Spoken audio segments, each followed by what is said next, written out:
Deuxième fois, évite les discours vains et profanes, car ceux qui les tiennent avanceront toujours plus dans l'impiété et leur parole rongera comme la gangrène de ce nom sont Hyménée et Philette. On va s'arrêter là.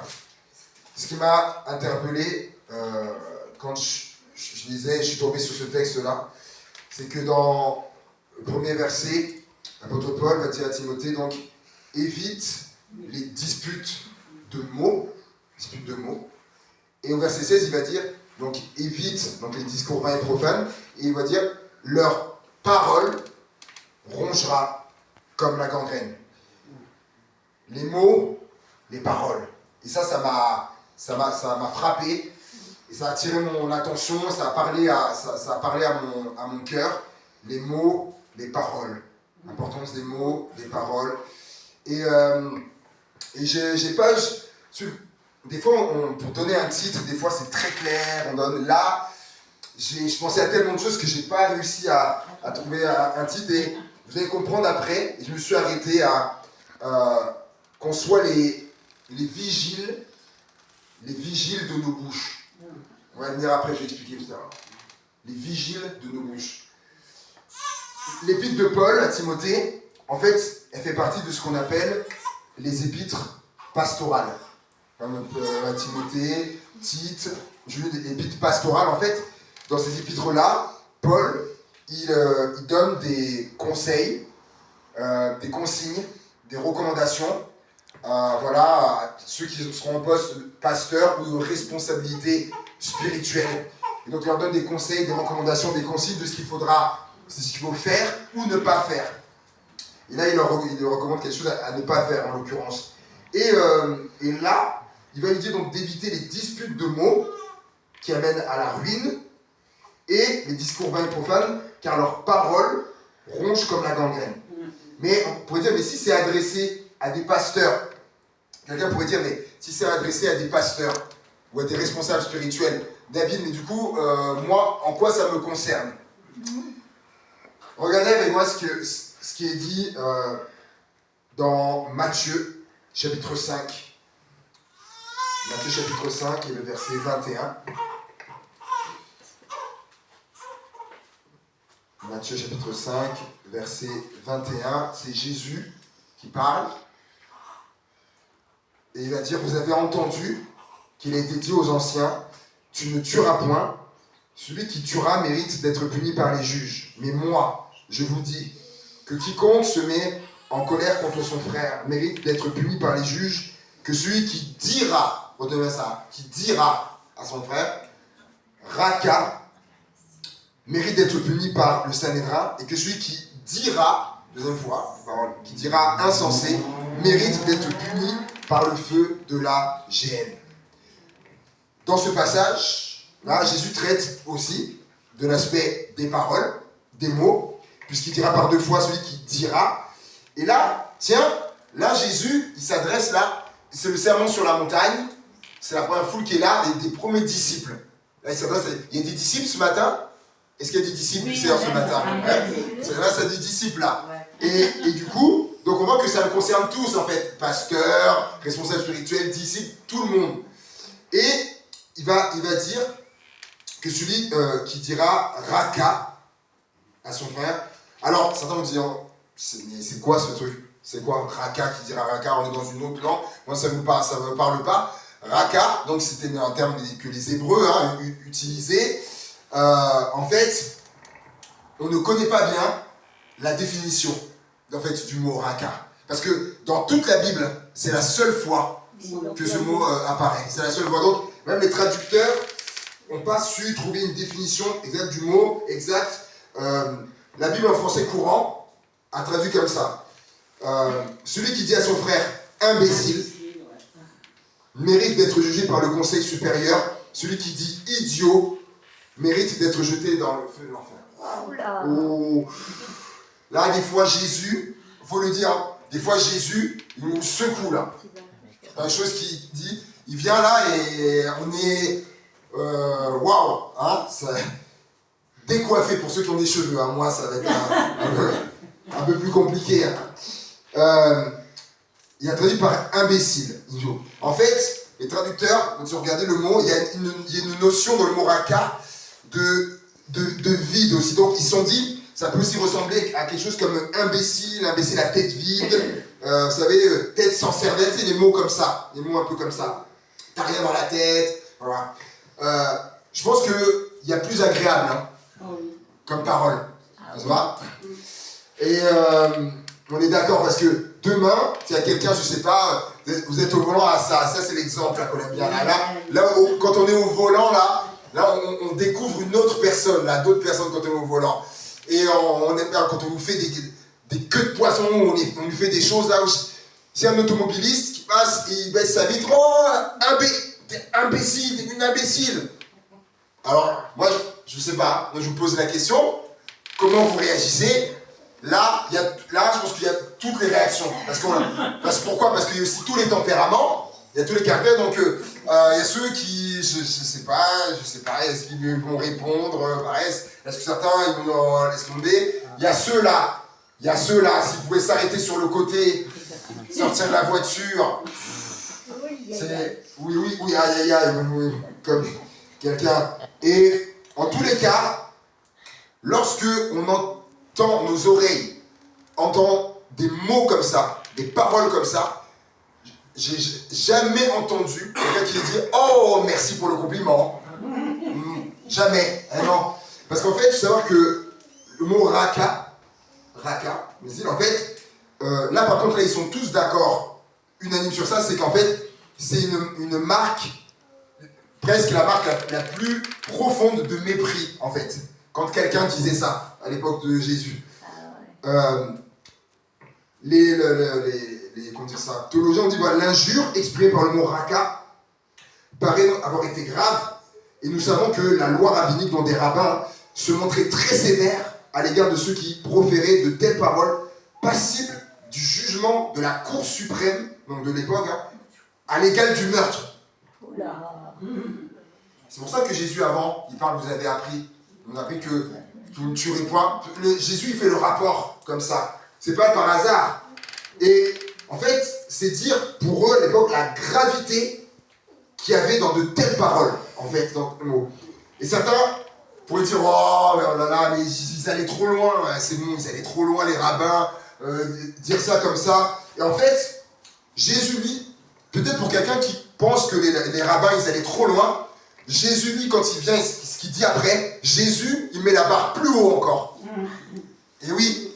Et Jésus dit que proférer de telles paroles mérite d'être puni par les juges comme celui qui a commis un meurtre. Parce que on pourrait se dire, ouais non, là c'est exagéré. Vraiment, c'est exagéré, c'est démesuré, parce que ça n'a rien à voir. Quel est le rapport entre dire imbécile à son frère ou à sa sœur et le fait de tuer? David, c'est quoi le rapport entre les deux? En fait, est-ce que vous savez qu'on peut tuer avec les mots? Vous le savez, hein? On peut tuer avec les mots, les paroles. Et en plus, c'est même pas moi qui le dis, c'est la parole de Dieu. Jérémie chapitre 18, verset 18.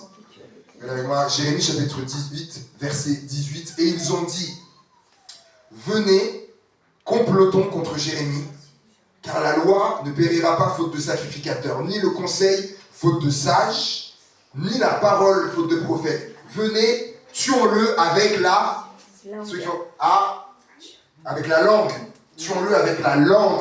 Ne prenons pas garde à tous ces discours. Tuons-le avec la langue. Ils ne disent pas, tuons-le avec l'épée, ou tuons-le avec la lance, tuons-le avec la flèche. Ils utilisaient l'arc aussi avant. Tuons-le avec ça, ou tuons-le avec la hache, ou tuons-le avec les pierres, parce qu'ils étaient champions de la lapidation. Mais ils le faisaient, hein. Non. Tuons-le avec la langue. Avec la langue, parce que des fois c'est pire. Et on le sait que certains mots, certaines paroles font plus mal que des coups. Et Proverbe, chapitre 18, verset 21, dit que la vie et la mort sont au pouvoir de la la vie et la mort sont au pouvoir de la langue.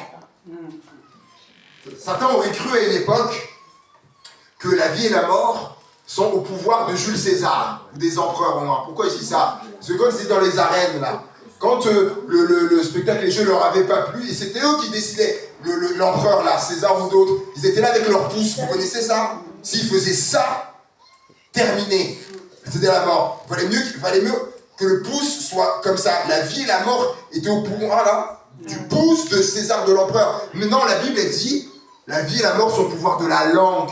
Au pouvoir de la langue. La Bible, elle est claire. Et la langue, notre langue, a le pouvoir de vie ou de mort. Et on va l'expliquer après, je vais donner des exemples.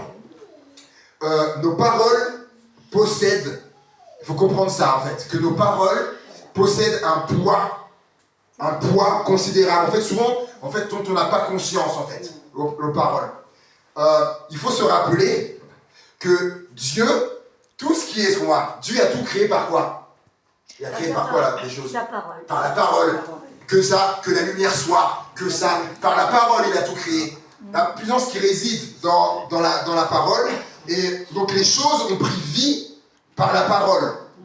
Et vous connaissez dans les évangiles ce passage où Jésus, il passe, il a faim à un moment donné, il voit, c'est formidable les figuiers, oh les filles qui aiment les figues. Donc il y en a plein là dans la cour là, à Givors là, il y a un figuier là, et voilà, il y a quelques temps encore, j'en prenais les figues. En tout cas, moi j'aime ça. Jésus aimait ça, apparemment, il arrive et il n'y a pas de figues sur le figuier.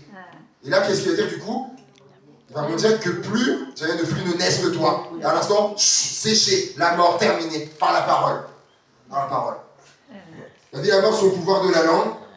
La parole est créatrice, elle crée la parole, elle crée quelque chose qui va soit amener la vie, soit amener la mort. Et donc, les paroles, en fait, que nous prononçons, ont une influence sur notre propre vie, déjà sur notre propre vie, ce qu'on va dire, mais aussi ça peut être sur les autres aussi.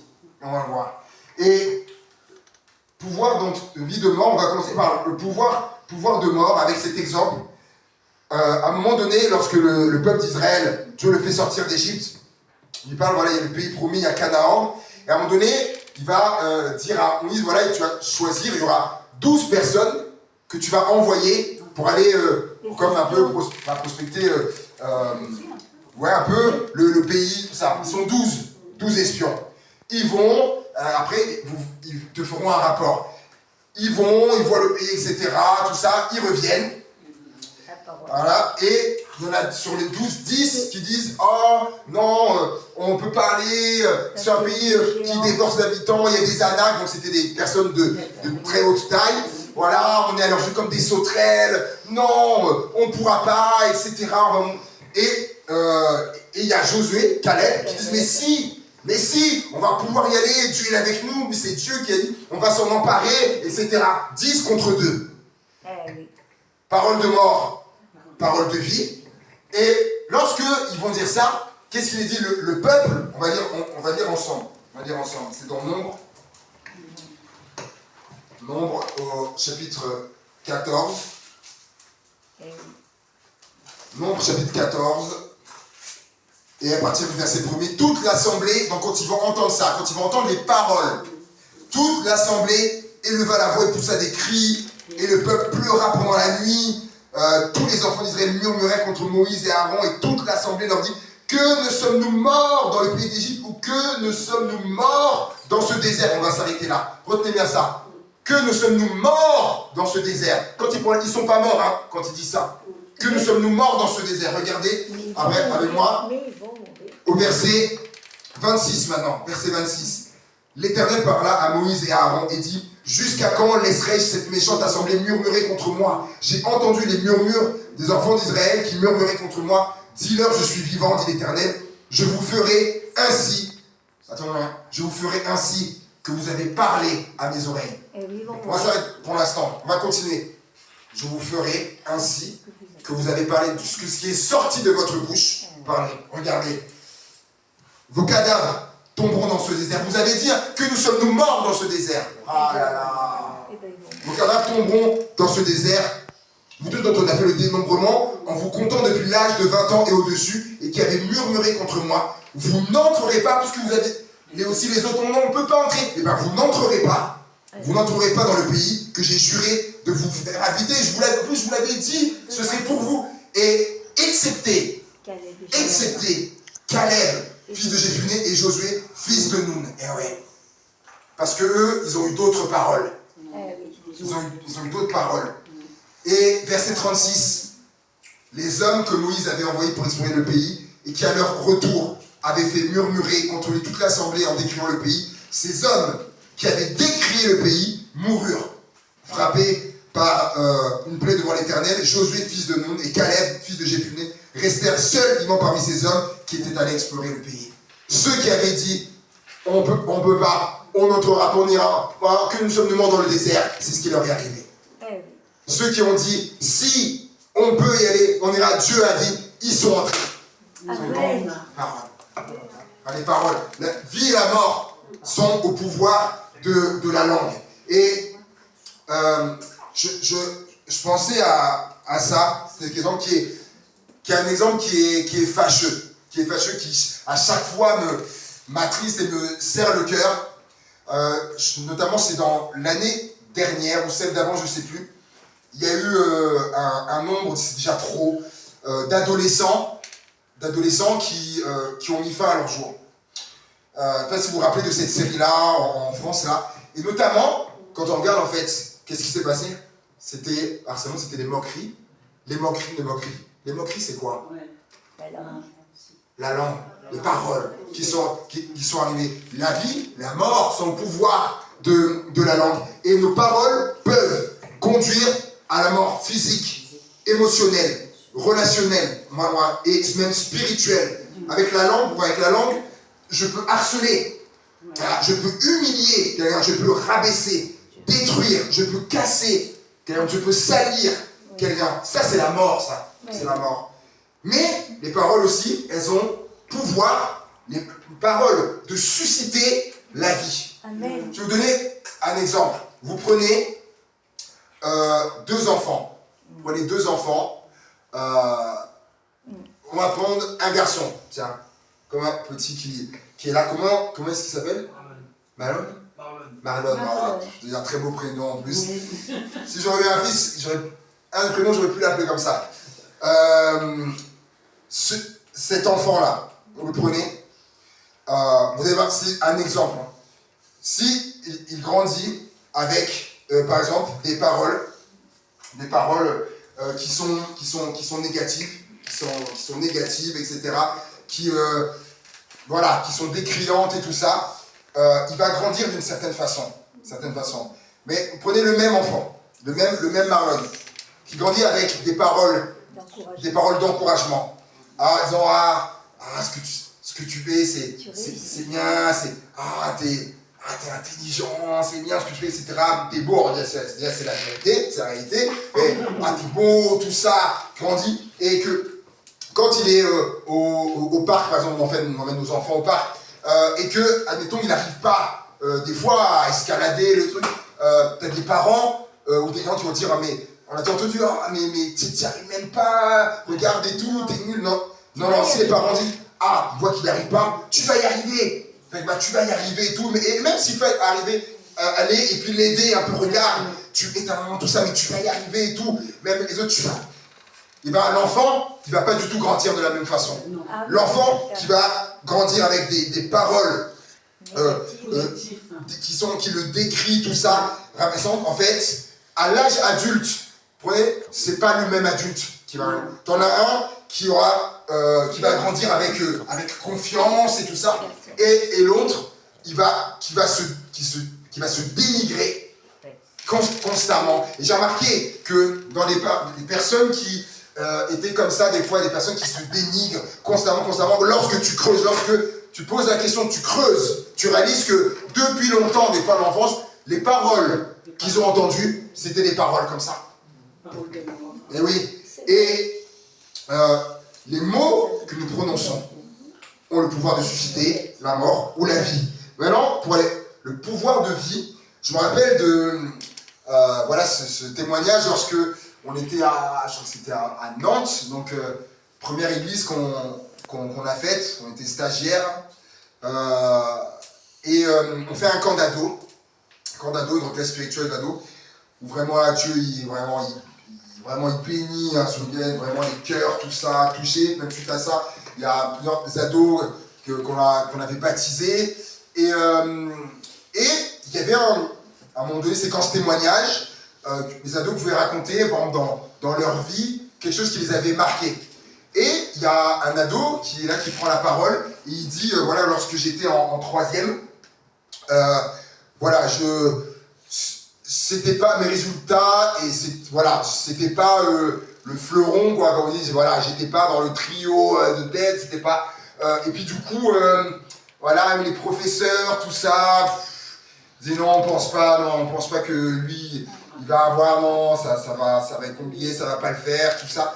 Et donc, oui, c'était l'atmosphère qui avait les paroles qu'il entendait autour de lui.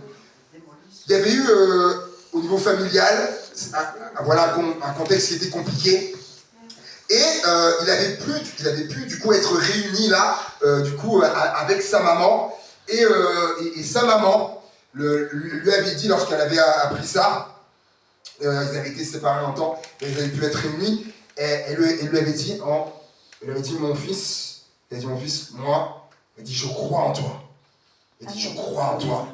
Et je crois que tu vas y arriver. On va faire tout ce qu'il faut, et je crois en toi. Il explique, c'est lui qui dit par ces mots. Lorsqu'il a entendu ça, il dit que ça a créé quelque chose en lui là, et comme une activation, comme un feu qui s'est dépassé. Il a fait ce qu'il fallait, il a fait des cours en plus, il a demandé de l'aide, de tout un tas de choses. Et du coup, qu'est-ce qu'il a eu? Son brevet, il l'a eu. Et il dit que le déclencheur, c'était les paroles de sa maman. Amen. Paroles de sa maman. La parole de vie. Comme je peux apporter la vie par mes paroles. Parce que par mes paroles aussi, donc je peux encourager. Je peux motiver quelqu'un, je peux valoriser, je peux honorer, je peux relever par mes paroles, je peux consoler. Ça, c'est la vie, ça. Amen. C'est la vie. Et oui, Salomon, qui a écrit le livre des Proverbes, il avait raison lorsqu'il a dit que la vie et la mort sont au pouvoir de la langue. Il avait raison, c'est vrai. Mais entre la vie et la mort, vous savez, il y a ce passage dans Deutéronome. Dieu lui dit, j'ai mis devant toi la vie et la mort. Choisis la vie. Choisis la vie. Amen. Et c'est ça qu'on doit choisir. Amen. On doit choisir les paroles de vie, de prononcer des paroles de vie. Des paroles de vie. Et ça, je vous le dis, c'est un choix. C'est un choix. Il faut le choisir. Eh oui, il faut le choisir. C'est un choix. Ça n'arrive pas comme ça. Je dois choisir. À mon avis, c'est les paroles de vie que je veux prononcer et déclarer. Amen. Jacques, chapitre 3, verset 2, nous dit ceci. Texte très profond. Nous bronchons tous de plusieurs manières. Si quelqu'un ne bronche point en parole, c'est un homme parfait ou accompli, capable de tenir tout son corps en bride. Si nous mettons le mors dans la bouche des chevaux pour qu'ils nous obéissent, nous dirigeons aussi leur corps tout entier.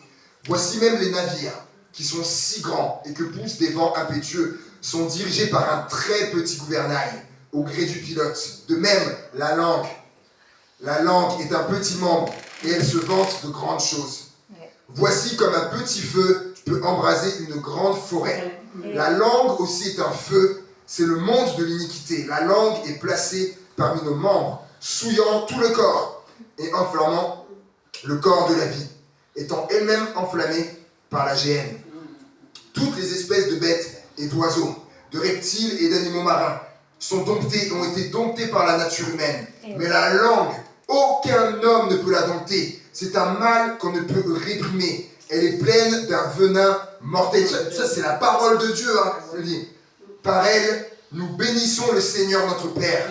Et par elle, nous maudissons les hommes faits à l'image de Dieu. De la même bouche sortent la bénédiction et la malédiction. Il ne faut pas, mes frères, mes sœurs, qu'il en soit ainsi. Là, il y a de quoi dire. Jacques compare la langue et les effets de la langue, que peut avoir la langue, au feu. Un feu. Il dit de même qu'un petit feu peut embraser toute une forêt, et c'est vrai, on le sait, hein, que juste d'un feu, d'un briquet, le feu de briquet, c'est quoi? Ça fait ça, et ça, juste ça, peut calciner des centaines et des centaines et des centaines d'hectares. Un petit feu comme ça. Et l'image est très forte, très puissante. Dit que la langue, c'est pareil. La langue, dans le corps, c'est un des membres les plus petits, la langue. Mais il dit les effets qu'elle peut avoir peuvent être immenses et dévastateurs de la langue. Et de même, en fait, la langue peut mettre le feu, à des amitiés. La langue, on fait pas attention, la langue peut mettre le feu à des amitiés. La langue peut mettre le feu à des couples.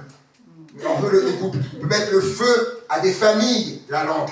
Je me rappelle, avant qu'on parte de l'église, on était avant, on était dans une famille de l'église et la femme nous racontait comment en ce moment du coup, c'était distendu avec notamment ses sœurs, notamment, il y a un feu qui avait été allumé notamment par des paroles, des mots blessants notamment une de ses sœurs, et du coup là il y avait une distance, il y avait un froid, les paroles, la langue, et le feu, la langue aussi, la langue elle peut mettre le feu à des églises,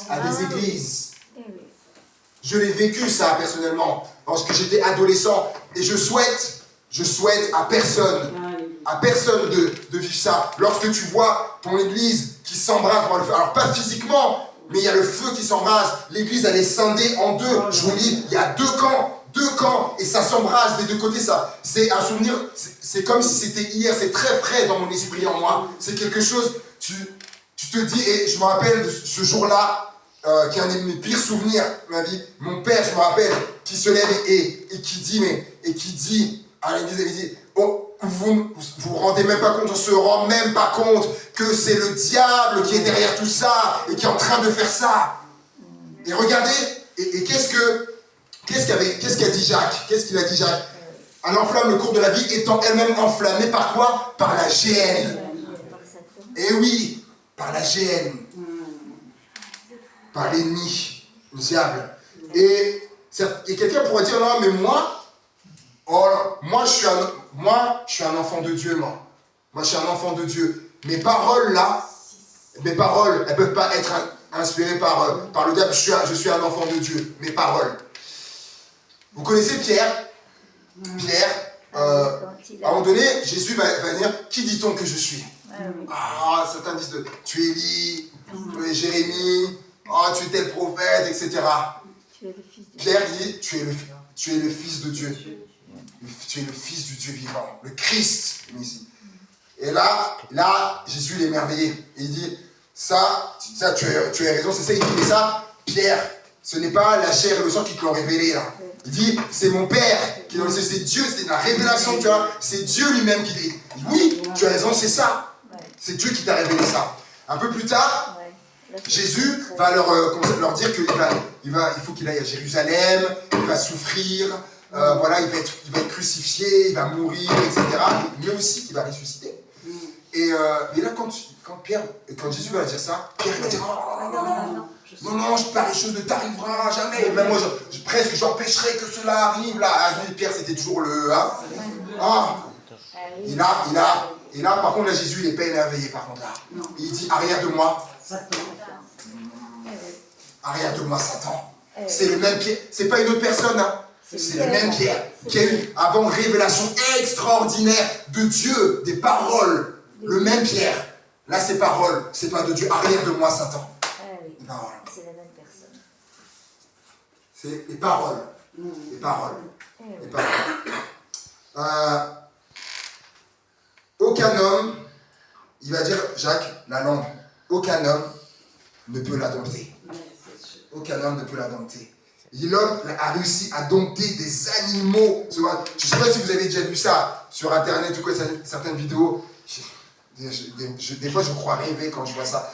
Il y a un homme là, je ne sais plus comment il s'appelle, Richardson, son nom de famille, qu'on voit en Afrique dans la savane. Il n'y a pas longtemps, j'en ai vu une là. il arrive donc dans la savane là, et à un moment donné, donc il y a des lions au loin, et il arrive, et là tu vois les lions se mettre à courir, ils sont 3 je crois, ils se mettent à courir, et là, si tu vois ça pour la première fois, tu dis mais malheureux, mais qu'est-ce que tu fais? Et les lions arrivent, tout ça, tu dis mais ils vont le dévorer, et ils arrivent, oh, et ils sautent, alors, tu les vois, ils arrivent, ils sautent, tout ça, bah forcément ils tombent à la renverse, presque 300 kilos, et ils tombent, et non, ils le laissent comme ça, et lui après il fait des chatouilles, ils sont comme des chats, ils sont comme ça, ils caressent le ventre, et tu te dis, mais c'est pas possible, l'homme il a réussi à dompter des animaux, et Jacques il dit, et l'homme, l'être humain, il n'a pas réussi à dompter sa langue. Donc l'homme peut dompter sa langue. Et alors, mais s'il n'arrive pas à dompter sa langue, c'est qui peut le faire alors? Eh ben, on va le voir, mais c'est le Saint-Esprit. Jacques 4,11, mais on va y revenir après. Non, pardon. Jacques, Éphésiens 4,29, mais on va y revenir après. Qu'il ne sorte de votre bouche aucune parole mauvaise, mais s'il y a quelques bonnes paroles qui servent à l'édification et communiquent une grâce à ceux qui l'entendent, n'attristez pas le Saint-Esprit de Dieu par lequel vous avez été scellés pour le jour de la rédemption. Et bien, celui qui peut nous... Ah, c'est magnifique. Celui qui peut nous aider à dompter la langue, c'est le Saint-Esprit. C'est le Saint-Esprit. Que le Saint-Esprit nous aide. Je prie que le Saint-Esprit soit au contrôle de notre langue, de nos paroles, des mots qui sortent de notre bouche. Et il le dirait parce qu'elle est pleine d'un venin mortel. Il y a des mots, des paroles, il dit, qui sont pleines de venin. Et il n'y a pas longtemps, je regarde quelque chose et j'entends dans les paroles, et c'était un père, et il disait à son fils, il dit t'as réussi à faire ça? Écoutez-moi, il dit, t'as réussi à faire ça? Il dit, mais je croyais que t'étais un minable. Oh, quelle horreur. Et ça m'a rappelé des paroles de gens que je connais, qui ont entendu des paroles comme ça, des paroles, mais toi t'es un raté, t'es un raté, toi, t'es une ratée, t'es un bon à rien. T'es moins que rien, t'arriveras à rien dans la vie, tu fais rien de bien. C'est tous les riens là. Et des fois, je connais des personnes qui ont entendu ça. Mais ce qui, c'est inacceptable déjà. Et ces personnes-là, des fois, les ont entendues, des fois de leurs propres parents. Notamment quand j'étais à l'école biblique, il y avait des étudiants qui étaient à l'école biblique, il m'a raconté. Son père, il lui disait des paroles comme ça, son père. Et la langue, il dit, elle est pleine d'un venin mortel.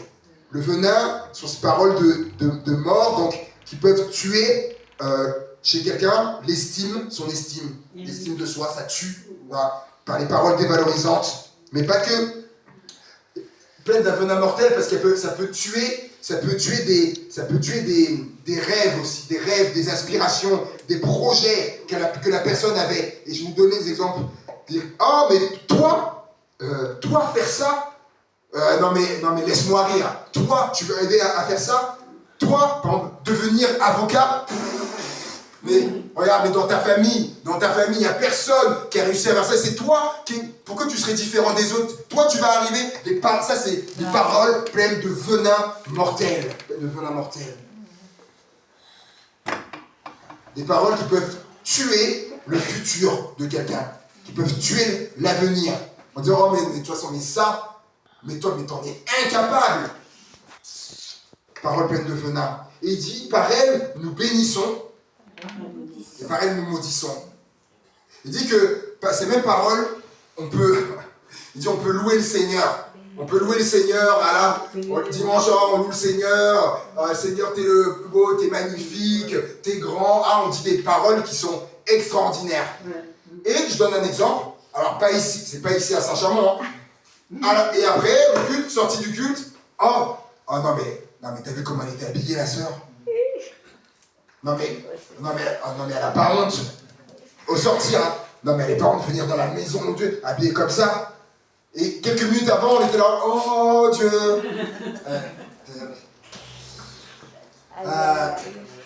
Le serpent qui a du venin, est-ce que vous savez donc, qui a du venin, le serpent, il n'est pas obligé d'utiliser son venin. Est-ce que vous savez ça?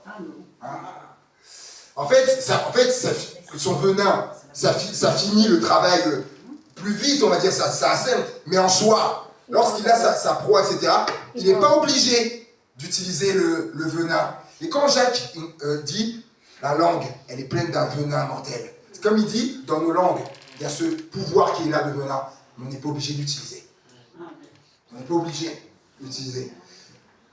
Jacques 4,11, il poursuit, il dit, ne parlez pas mal les uns des autres. Frères, celui qui parle mal d'un frère ou d'une sœur, ou qui juge son frère, parle mal de la loi et juge la loi. Or, si tu juges la loi, tu n'es pas observateur de la loi, mais tu en es juge. Et il dit, ne parlez pas mal les uns des autres. Avec la langue, les paroles, il dit Jacques. Et en fait, et après, il donne un exemple. Ça peut être quoi parler mal? Il le dit après. Toi, tu ne juges pas ton frère, ta soeur pour ci, pour ça. Ne juge pas. Il n'y a qu'un seul juge, c'est Dieu le juge. C'est Dieu. Donc, ça veut être, le jugement peut être la critique. La critique peut être la calomnie. La calomnie. Donc, la calomnie, c'est quoi? C'est dire des choses fausses sur quelqu'un dans le but de lui nuire. Je me rappelle un pasteur qui racontait ce témoignage qu'un jour, en fait, il y a eu calomnie sur lui. Quelqu'un a eu une calomnie sur lui. Ils ont failli divorcer avec sa femme. Et c'était pas vrai. C'était pas vrai. Lui, plus tard, après, demande de pardon de la personne. C'était pas vrai. Parce que la personne, il y avait de la jalousie dans son cœur. C'était pas vrai. Il a failli divorcer avec sa femme. Et calomnie, parole. Mais il y a aussi le jugement, critique, calomnie, la médisance. Alors, vous dites, longtemps, la médisance, longtemps, mais je me suis dit, mais David, mais je connais même pas la définition. Je suis allé regarder. En fait, la médisance, c'est dire des choses vraies sur quelqu'un, tu dis des choses vraies, mais c'est dans le but de lui nuire. Alors, calomnie, tu dis des choses fausses, au but de lui nuire, mais la médisance, c'est vrai ce que tu dis, mais c'est dans le but de lui nuire, et c'est pas mieux. C'est pas mieux. C'est pas mieux. Et, comme on l'a lu tout à l'heure, qu'il ne sort de votre bouche aucune parole mauvaise, Éphésiens 4,29. Mais s'il y a lieu, quelques bonnes paroles qui servent à l'édification et communiquent une grâce à ceux qui l'entendent. Est-ce que vous savez ce que c'est que le patois de Canaan? Est-ce que ça vous parle? Ça vous avez déjà entendu cette expression? Voilà, c'est notre jargon. Au bout de X années de chrétienté, on connaît les termes, etc. Ok, on a une bonne parole, voilà, qui sert à l'édification et communique une grâce. Ok, on va comprendre. Mais quelqu'un qui est nouveau, ça va peut-être pas lui parler. Genre, j'ai bien aimé une autre traduction qui dit « Aucune parole mauvaise ne doit sortir de votre bouche, mais s'il en est besoin, que ce soit une parole bonne et constructive, profitable à ceux qui vous écoutent. » Ceux qui vous écoutent. Et derrière, il dit « N'attristez pas le Saint-Esprit. » Parce qu'en fait, quand je vais dire une parole, je crois qu'en fait, il faut que je me pose une question. Lorsque je vais aller voir quelqu'un, que je vais lui dire une parole, il faut que je me demande, et là que Dieu nous aide, chacun, moi le premier, il faut que je me demande si c'est une bonne parole. Ce que je vais lui dire, il faut que je me demande si c'est une bonne parole. Si c'est pas une bonne parole, il faut que je me taise. Il faut que je me taise. Si je réalise que c'est pas une parole édifiante, donc c'est-à-dire constructive, je dirais, il faut que je me taise. Si c'est pas une parole qui sera profitable à la personne, si c'est pas une parole qui va l'aider, qui va l'aider, mais plutôt qui va l'enfoncer, il faut que je me taise. Il faut que je me taise.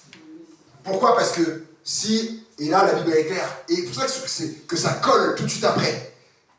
Lorsque je dis à quelqu'un une parole mauvaise à quelqu'un, si je dis une parole qui n'est pas édifiante, donc qui fait l'inverse, donc ça détruit, je ne construis pas, je détruis. Si je dis une parole qui ne lui est pas profitable, qu'est-ce que ça fait en fait? J'attriste le Saint-Esprit. Le Saint-Esprit, il est attristé quand il voit ça. Et je crois qu'ici, il n'y a personne de nous, je crois, qui désire attrister le Saint-Esprit. Non. Et Proverbe 13,3 nous dit, celui qui veille sur sa bouche préserve son âme. Celui qui ouvre de grandes lèvres court à sa perte. Et les vigiles. J'en viens à mon titre. J'avais cette pensée, quand je me suis remis sur le message ce matin, cette pensée m'est venue des vigiles. Regarde, souvent quand on va au magasin, on arrive aux caisses, tac, on les voit là. Souvent ils sont là pour veiller, ils veillent souvent, notamment à ce qui sort, à la sortie. Il y a les points qui a les portes, si je fais si ça sonne ou quoi, ou s'ils ont vu quelqu'un volé ou quoi, il n'y a pas longtemps, t'es à Lidl je crois, et voilà, ils ont topé quelqu'un qui sort, et tout ça. Ils veillent notamment à ce qui sort, ils sont là, ils veillent, les vigiles, c'est ça, ils sont vigilants. Nous c'est ça, il faut qu'on soit des vigiles de notre bouche. Il faut qu'on soit vigilant à ce qui sort de notre bouche. Quand je sais que il y a une parole qui va venir, qui est pas bien, j'entends le Saint-Esprit qui fait bip bip bip bip bip. Vous voyez, ça va sonner bip bip bip. Non, faut pas que ça sorte ça. Faut que ça reste à l'intérieur. Faut pas que ça sorte. Seigneur. Et car par tes paroles, dit Matthieu 12, 37. Et pourquoi il faut veiller? Pourquoi il faut être comme des vigiles de notre bouche? Parce que Matthieu 12, 37 dit, car par tes paroles, tu seras justifié, et par tes paroles, tu seras condamné. Par tes paroles. Par tes paroles. Et je termine. Colossiens 4, verset 6 nous dit que votre parole soit toujours accompagnée de grâce, assaisonnée de sel, afin que vous sachiez comment il faut répondre à chacun. Colossiens chapitre 4, verset 6. Les paroles, il faut que ce soit des paroles de grâce. Et, vous savez, les mots, ils sont pas là pour rien. Comment il dit que votre parole soit... Oui, mais il y a un mot qui dit là, soit toujours. Soit toujours. Pas quelquefois. Pas à l'occasion. Pas quand vous le voulez. Que la parole soit toujours de grâce, des paroles de grâce, assaisonnées de sel. Et pourquoi? Parce que, en tant que disciple, tout disciple, peu importe le domaine, parce que les disciples, c'est pas que dans la foi, hein, mais peu importe le domaine, un disciple, il a un maître. Tout disciple a un maître. Et notre maître à nous, c'est Jésus. Et la Bible dit que la grâce et la vérité sont venues par Jésus-Christ. La grâce, la vérité. Et que Jean 1 nous dit, la parole a été faite chair et elle a habité parmi nous pleine de grâce et de vérité. En fait, la Bible dit que la bouche, elle parle de ce que le cœur est rempli. Et il dit donc de Jésus, qu'il a été, du coup, elle a habité parmi nous, pleine de grâce. Jésus était plein, rempli de grâce. Et du coup, par conséquent, les paroles qui sortaient de sa bouche étaient des paroles de grâce. Quand on lit les évangiles, c'est ça. Parce qu'il était plein, il était rempli de grâce. Vous savez, quand vous allez entendre quelqu'un qui a des propos haineux, c'est que dans son cœur, il y a de la haine. Quand quelqu'un arrive et parle à quelqu'un avec des mots durs, c'est que dans son cœur, il y a de la dureté. Dans son cœur, et ainsi de suite. C'est la Bible qui dit c'est comme ça. La bouche, elle parle de ce que le cœur est rempli. Et donc, Jésus, qui était rempli de grâce, du coup, disait des paroles de grâce, et la Bible dit que tout disciple accompli sera comme son maître. Comme Jésus. Comme ça, je vais poser la question tout à l'heure, il y a des disciples de Jésus ici? Qu'on soit comme son maître. On sait que ça ne se fait pas comme ça, on le sait. Il dit, mais c'est un but objectif à atteindre. Il sera comme son maître. Alléluia. Donc, comme vous dites, avoir des paroles de grâce. Des paroles de grâce. Des paroles de la grâce. Et alors, je vous dis, en faisant ça, le Saint-Esprit, il ne sera pas attristé, mais je vous le dis au contraire, il sera dans la joie, le Saint-Esprit, de vous entendre proférer des paroles comme ça, déclarer, dire des paroles comme ça. Amen. Amen. Alléluia. On va prier le Seigneur.